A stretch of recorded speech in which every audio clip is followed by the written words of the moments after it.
Yo, what's up mga malmal? Long time no see. Welcome back mga chicken. Sa video na ito, pupunta tayo sa Art and Island. Pupunta tayo sa Art and Island sa 15th Avenue, Cubao. Bakit natin gusto pumunta sa Art and Island?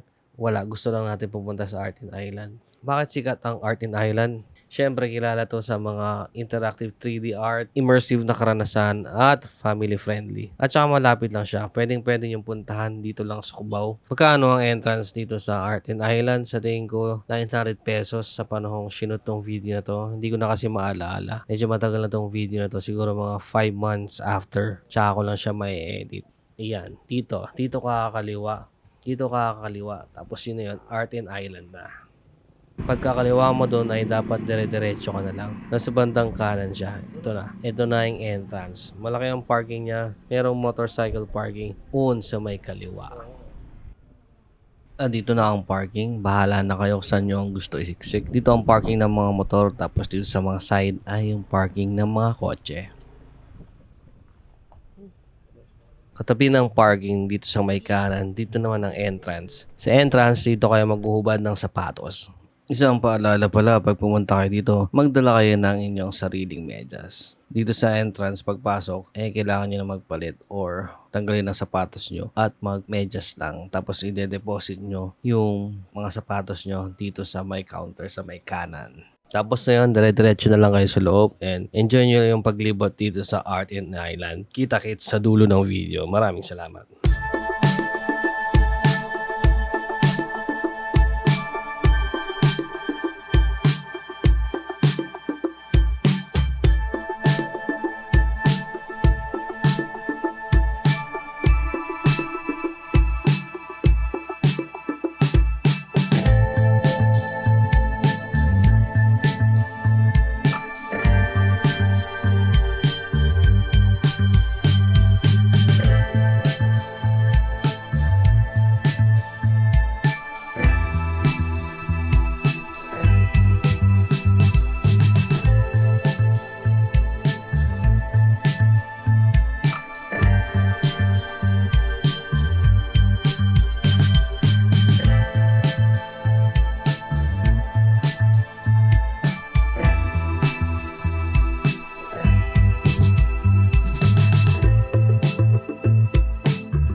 Dito sa pababa na 'to, dito na yung exit at may restaurant at dito niyo na rin i-claim ang inyong shoes.